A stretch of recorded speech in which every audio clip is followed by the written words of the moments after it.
नमस्ते, हाय, हेलो, कैसे हैं आप सब। चलिए कहानी शुरू करते हैं। जहाँ दाई का बेटा और रसोइया दोनों बात कर रहे होते हैं और रसोइया उन्हें समझा रहे होते हैं कि राजा की क्या जिम्मेदारी होती है। जैसे कि और कोई भी इंसान राजा की जगह नहीं ले सकते हैं उस जिम्मेदारियों को निभाने के लिए, क्योंकि राजा को इतने दायित्वों से घिरे रहते हैं जिन दायित्वों को हमें अगर निभाना पड़ जाए तो हम उन्हें नहीं निभा पाएंगे। हमारे लिए हमारा काम ज़रूरी है, वैसे ही राजा के लिए राजा का काम ज़रूरी है। उनका ख्याल रखना हमारा फ़र्ज़ है और उनका फ़र्ज़ है हमारा ख्याल रखना। हमें उनका और उन्हें हमारा ख्याल रखना है। ये सुन दाई का बेटा कहता है कि आपने सही कहा, उन्हें हमेशा हमारा ख्याल रखना ही चाहिए। हाँ, उन्हें रखना ही चाहिए, क्योंकि हम उनका परिवार है। जैसे वो उनका परिवार का वो ख्याल रखते हैं, वैसे ही उन्हें भी हमें अपना परिवार मान हमारा भी ख्याल रखना चाहिए। सही कहा। ये दोनों बातें हो रही थी। फिर दोनों राजा और राज्य की खुशहाली के लिए प्रार्थना करते हैं और फिर महाराज सब्जियां लेकर चले जाते हैं बनाने के लिए, और इधर नील चले जाते हैं उनकी मदद करने के लिए दूसरे कामों में। नील रसोइये से पूछते हैं कि अब हम और क्या करें आपकी मदद। तो फिर वो कहते हैं कि तुम खाने का थाल सजा दो तो बड़ी मेहरबानी होगी। ठीक है, मैं सजा देती हूँ। ठीक है, तुम सजा दो। फिर वो खाने का थाल सजाने लगते हैं। तभी उधर से एक दासी आती है और कहती है कि जो पहले मेहमान आए हुए हैं उन्हें पहले खाना परोसा जाएगा, उसके बाद फिर महाराज महारानी या दूसरे राज्य के सूबेदार सबको खाना दिया जाएगा। ये सुन महाराज जी सर पे हाथ रख देते हैं और कहते हैं, ये महाराज ने क्या कर दिया। अगर किसी को समझ आ गया कि क्या हो रहा है तब क्या होगा। क्या मतलब। नील पूछते हैं। कुछ नहीं, तुम अपना काम करो। अभी तो उन्होंने कहा कि महाराज अभी नहीं खाएंगे, तो फिर मैं महाराज का खाना अभी थाल सजा नहीं रही हूँ। एक काम करते हैं, प्रजा को अगर पहले खाना देना है तो प्रजा को बुला लीजिए, फिर मैं उन्हें खाना परोस दूँगी। ठीक है, बुला दीजिए। जी महाराज जी की तरफ देखती है, जहाँ महाराज जी कहते हैं कि जाओ प्रजा को पहले बुला ले आओ, हम प्रजा को पहले खाना खिला देते हैं, उसके बाद हम किसी और को खाना परोसेंगे। ठीक है, हम प्रजा को आमंत्रित करते हैं। ठीक है। जहाँ वो दासी ये सब सुन प्रजा को आमंत्रित करने चली जाती है, जहाँ नील महाराज के चेहरे को देख समझ जाता है कि कोई और बात है। तो फिर नील महाराज जी से पूछते हैं कि क्या बात है, आप किस बात से परेशान हैं। राजा ने प्रजा को पहले खाने के लिए कहा, तो ये तो अच्छी बात है कि वो खुद से पहले प्रजा को रख रहे हैं। अच्छी बात है, सही कहा। असली मतलब क्या है ये अगर तुम ना ही जानो तो अच्छा है। ठीक, क्या मतलब क्या असली बात है। असली बात क्या है ये तुम ना ही जानो तो अच्छा है, कहा ना। महाराज जी आप बताइए ना, क्या बात है। ऐसी कौन सी बात है जो असली है और नकली है। मतलब राजा हमसे क्या छुपा रहे हैं। कुछ नहीं, राजा कुछ भी नहीं छुपा रहे हैं, यही तो बात है। क्या मतलब। जो तुम्हें दिख रहा है वो आधा सच है, ये पूरा सच नहीं है। ठीक है। और जब तुम्हें ये सब समझ नहीं आता तो तुम इस सब से दूर रहो, ताकि तुम्हारी जान बची रहे, क्योंकि तुम बहुत साफ दिल की हो। तुम्हें ये सब नहीं समझ आता, इससे मुझे समझ आ गया कि तुम बहुत ज़्यादा साफ दिल की हो। अब क्या कहना चाहते हैं महाराज जी, बताइए ना। कुछ भी नहीं बेटी, आराम से भोजन परोसो प्रजा को। ठीक है। दासी आती है और कहती है, महाराज जी सभी आ गए हैं। फिर वो नील को कहते हैं कि तुम भोजन परोसो, हम तुम्हें बाद में कभी इस बारे में बताएंगे। ठीक है। नील कहते हैं, ठीक है, हमारी ये बात अधूरी रह गई, लेकिन हम रात्रि में इसे पूरा करेंगे। ठीक है? हाँ ठीक है, जैसा तुम चाहो वैसा होगा। फ़िलहाल प्रजा को खाना दे दो। ठीक है, वो भूखे होंगे। हाँ मैं समझ गई, मैं दे देती हूँ, उन्हें खाना खिला देती हूँ। ठीक है। सभी आती हैं मदद करने के लिए और फिर उन्हें भोजन परोसा जाता है प्रजा को पेट भर खाना खिलाने के बाद, उनका हाथ धुलवाने के बाद फिर वो सब अपने विश्राम घर की ओर चले जाते हैं। फिर महाराज आते हैं, जहाँ रसोइया उनके पास जाते हैं और कहते हैं, महाराज जी आपने ये ठीक नहीं किया। मैंने क्या किया है बताइए? आपने प्रजा को पहले भोजन करवा कर ये ठीक नहीं किया। महाराज जी आप अपना कार्य करें, आपका काम है भोजन पकाना और भोजन को परोसना। आप वही करें तो अच्छा होगा। ये हमारा दायित्व है कि हम अपनी प्रजा का कैसे ख्याल रखते हैं, और हमने अपनी प्रजा का बहुत अच्छे से ख्याल रखा है इतने वर्षों में। और आपको ये बात अच्छे से पता है तो है ना महाराज जी? जी हमें अच्छे से पता है कि आपने कितने अच्छे से प्रजा का ख्याल रखा है। फिर यही सारी बातों के बीच में दूसरे राज्य के राजा आ जाते हैं और कहते हैं, क्या हुआ है महाराज? कुछ नहीं, हमारे महाराज जी कह रहे थे कि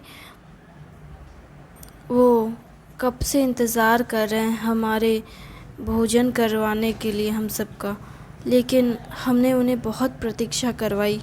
क्या सच में? महाराज जी मुझे माफ़ कर दीजिए, हमारी रानी साहिबा ने इतनी देर करवा दी। रानी साहिबा को पता नहीं कौन सा ख़जाना ढूंढना था। महाराज जी के आपके यहाँ पे जो मेले लगे हुए हैं ना, वो मेले को घूमने के लिए रानी साहिबा ने पूरी ज़िद कर रखी थी और वहाँ पे मेले में बहुत देर हो गई। जी महाराज जी हमें क्षमा कर दीजिए, हम देर हो गई। नहीं नहीं महाराज, आप माफ़ी क्यों मांग रहे हैं? आप तो महाराज हैं, वो भी आप हमारे यहाँ अतिथि हैं। अतिथि इस तरह क्षमा मांगे अच्छा नहीं लगता। ये भी अच्छा नहीं लगता कि कोई हमारी प्रतीक्षा करे, वो भी इतनी विनम्रता से। आपका शुक्रिया हमारी प्रतीक्षा करने के लिए। फिर मगधवंश के राजा कहते हैं कि चलिए ना भोजन कर लेते हैं, आखिर और उन्हें कितना प्रतीक्षा करना पड़ेगा। हाँ बिल्कुल, हाथ धो लेते हैं। ठीक है आप आइए ना, मैं आपके हाथ धुलवा देता हूँ। ठीक है। फिर वो हाथ धोते हैं, फिर भोजन करने बैठते हैं। भोजन करते हुए फिर वो अपनी दासियों की तरफ देखते हैं और कहते हैं कि आज रात्रि में आप यहीं महल में रुक जाएं। दासी महाराज की ओर देखती हैं और कहती हैं, महाराज हाँ अतिथि आए हुए हैं, इतने सारे मेहमान हैं, आप अपने घर जाने के बजाय विश्रामालय में विश्राम कर लीजिए। महल में भी तो विश्राम घर हैं, आप वहीं विश्राम कर लीजिए। और कोई तकलीफ़ कोई परेशानी हो किसी को तो वो उनकी मदद कर पाएंगे। ठीक है महाराज। वहाँ कोई कुछ नहीं कहता, महाराज की हर बात मान ली जाती है। बाद में जब रसोई घर में नील मौजूद होते हैं तब नील को ये बात पता चलती है, जहाँ नील ये सुनकर बहुत परेशान हो जाते हैं और गुस्से में आते हैं और कहते हैं, हम तो अपने घर जाना चाहते हैं, हम और महल में नहीं रुकना चाहते, हम अपने घर जाके ही विश्राम करेंगे, हमें यहाँ नींद नहीं आती। ये वो महाराज जी से कह रहे होते हैं तो महाराज जी उसे टोकते हुए कहते हैं कि नहीं, तुम महाराज से ये बात नहीं कर सकते। क्या नहीं कर सकते? मतलब तुम नहीं कर सकती हो ये बात। महाराज जी जानते थे कि वो कौन है, लेकिन फिर भी उन्होंने नील से कभी कुछ नहीं कहा। ये बात सुन नील को भी थोड़ा आश्चर्य हुआ, लेकिन फिर भी वो बात पे ना ध्यान देकर नील महाराज की तरफ जा रहे होते हैं, जहाँ महाराज उसका हाथ पकड़ रोकते हैं और कहते हैं कि देखो यहाँ पे भी तो विश्राम करने के लिए विश्रामालय है ना, जहाँ दास दासियाँ विश्राम करते हैं, तुम वहीं विश्राम कर लेना। हाँ तो क्या हुआ, मुझे यहाँ बिस्तर पे नींद नहीं आती है, पर सोना तो यहीं पड़ेगा, महाराज का आदेश है। मैं उनके आदेश को नहीं मानती, मैं यहाँ नहीं रुकूंगी। वैसे भी 2 रातों से यहाँ पे रुक रही हूँ। मैं पागल हो जाऊंगी यहाँ पे और रुकी तो। मुझे बाहर जाना है। ठीक है, लेकिन फिर भी तुम यहाँ से नहीं जा सकती हो।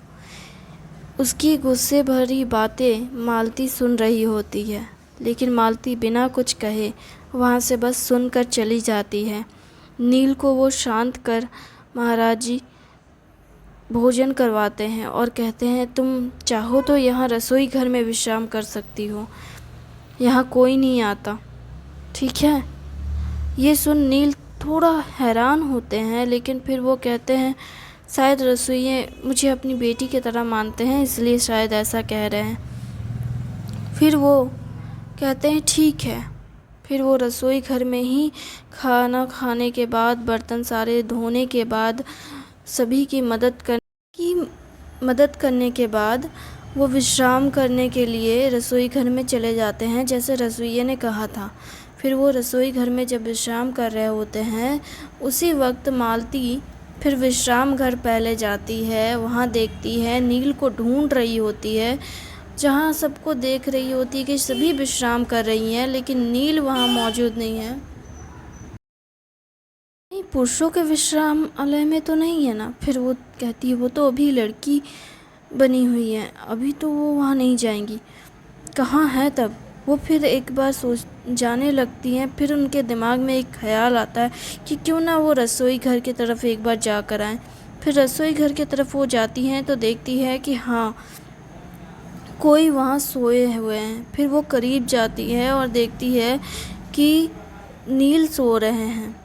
नील जो कि पूरी नींद में नहीं होते हैं, फिर भी वो मालती को देख आंखें बंद ही रखते हैं और मालती बस उन्हें देख घूरे जा रही होती है। फिर वो बैठ जाती है। बैठकर वो काफ़ी वक्त तक बस नील को देख रही होती है। जहाँ नील को देख वो मुस्कुरा रही होती है और मुस्कुराते मुस्कुराते वहाँ बैठे बैठे वो कब सो जाती है उसे भी नहीं पता होता है। नील भी वहीं बैठे हुए बस लेटे लेटे कब उसकी भी आँख लग जाती है उसे भी नहीं पता होता। फिर दोनों ही वहीं पे सो जाते हैं, जहाँ महाराज जी आते हैं और देखते हैं कि दोनों किस तरह से सो रहे हैं। उन दोनों को सोता देख महाराज जी मालती के पास जाते हैं और फिर मालती को कंबल ओढ़ा देते हैं और उसके बाद फिर महाराज जी चले जाते हैं। महाराज जी के जाने के बाद कुछ देर बाद नील की नींद खुल जाती है और आधी पहर को वो जाग कर मालती को अपने सामने देख बहुत खुश होते हैं और बैठ कर उसे निहारने लगते हैं। फिर उसे ख्याल आता है कि मालती कुछ तकलीफ़ में है। फिर वो समझ जाते हैं कि वो काफ़ी वक्त से बैठे बैठे ही सो गई है। फिर वो मालती को उठाकर बिस्तर में सुला देते हैं और फिर बिस्तर में सुलाने के बाद फिर मालती को घूरने लगते हैं, जहाँ मालती की भी नींद खुल जाती है और मालती नील की तरह बस सोई नहीं रहती है, बल्कि वो उठकर थोड़ी देर बाद नील से कहती है, क्या हमें इसी तरह देखते रहेंगे आप? कुछ और नहीं कहना आपसे को हमसे? तुम जाग रही हो? नहीं, मैं कहाँ जाग रही हूँ, मैं तो सो रही हूँ। जिस तरह से आप मुझे देखकर गिर गए उससे तो जाहिर होता है कि मैं जाग गई हूँ। क्यों, मुझे जागना नहीं चाहिए था क्या? नील थोड़ा शर्माते हुए मालती से कहते हैं, जब तुम जग ही गई हो तो अपने कक्ष में जाओ विश्राम करने के लिए। यहाँ तुम्हारी गर्दन में दर्द होने लगा है, तुम्हारी गर्दन अकड़ गई है, तुम जाओ। हाँ, तुम तो हमें यहाँ से भगाने के फिराक में हो। हम नहीं जाएंगे यहाँ से। हमारे पास हमारा बिस्तर है, देख नहीं रहा है हम अपने बिस्तर पे सोए हुए हैं। ये हमारा बिस्तर है, लेकिन इस बिस्तर पे तो सुलाया भी तो आपने ही है ना। हाँ, तो हम ही कह रहे हैं ना कि तुम चली जाओ यहाँ से। तुम्हारे पास मखमल का बिस्तर होगा, उस बिस्तर में जाके सो ना, यहाँ पे क्यों हो?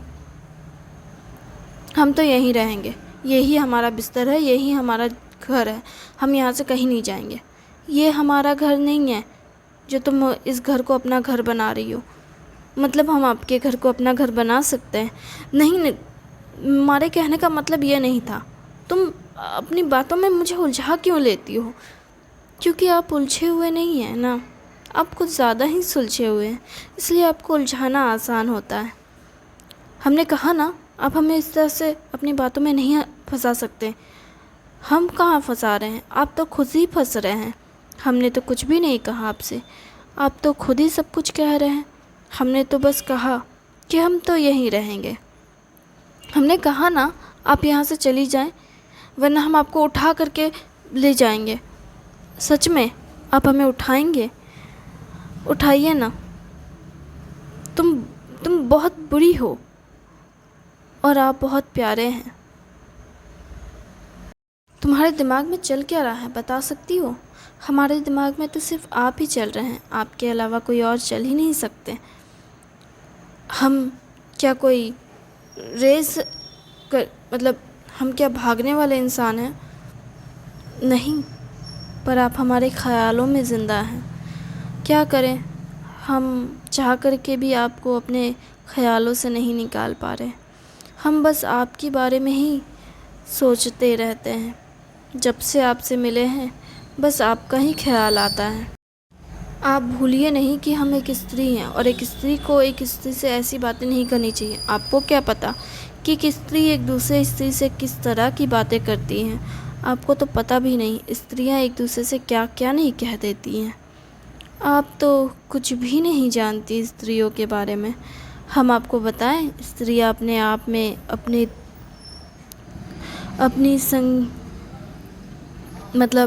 अपनी सखियों से क्या क्या बातें करती हैं। आप हमारी सखी होती तो ज़रूर हम आपसे ये सारी बातें करते। आप बनेंगी हमारी सखी? आपका दिमाग ख़राब हो चुका है। आप जाइए अपने कमरे में विश्राम कीजिए। हम यहाँ आपके बातें सुनने के लिए नहीं बैठे हुए हैं। जाइए, आधी रात हो चुकी है, हमें सोने दीजिए। सुबह उठकर बहुत सारे काम करने हैं। आप सुबह उठकर कार्य कीजिए। हम तो बस आपको कार्य करते हुए देखना चाहते हैं। हमने कहा ना, आप जाइए। कैसी कैसी बातें करती हैं आप। हम तो बस प्रेम की बातें कर रहे हैं, और प्रेम करना गलत नहीं होता। गलत है, आप एक स्त्री से ऐसी बातें नहीं कर सकती। आपको तो अपने लिए कोई अच्छा सा पुरुष ढूंढना चाहिए। मैंने पुरुष से ही बात की है। स्त्री तो सामने है, पीछे तो पुरुष है। आप क्या कह रहे हैं, मुझे कुछ समझ नहीं आ रहा है। आपको समझ नहीं आ रहा, या फिर आप ना समझने का भांग कर रहे हैं? मुझे ये बात पता है कि आप कौन हैं और क्या हैं। आपको मुझे समझाने की ज़रूरत नहीं। आप बस ये समझ लीजिए कि हम आपसे प्रेम करते हैं, और हम पूरी ज़िंदगी सिर्फ आपसे ही प्रेम करेंगे। आपके अलावा और कोई हमारे जीवन में ना आ सकता है और ना आएगा। वैसे भी हमें विवाह करने की इजाज़त तो है ही नहीं, कम से कम प्रेम ही कर लेते हैं। इतना तो करने का अधिकार दे दीजिए आप हमें। क्या इतना सा भी नहीं दे सकते हैं हमें अपने आप से प्रेम करने का अधिकार? आप खुद से प्रेम कीजिए ना, आपको किसने रोका है? खुद से प्रेम करने के लिए भी किसी और से प्रेम करना होगा, तभी तो हम खुद से और प्रेम कर पाएंगे, खुद को और बेहतर बना पाएंगे, खुद को और संवारेंगे, समेटेंगे, खुद को और बेहतर बना पाएंगे। आपसे प्रेम करने दीजिए ना, आपसे प्रेम करके हम खुद से प्रेम कर पाएंगे।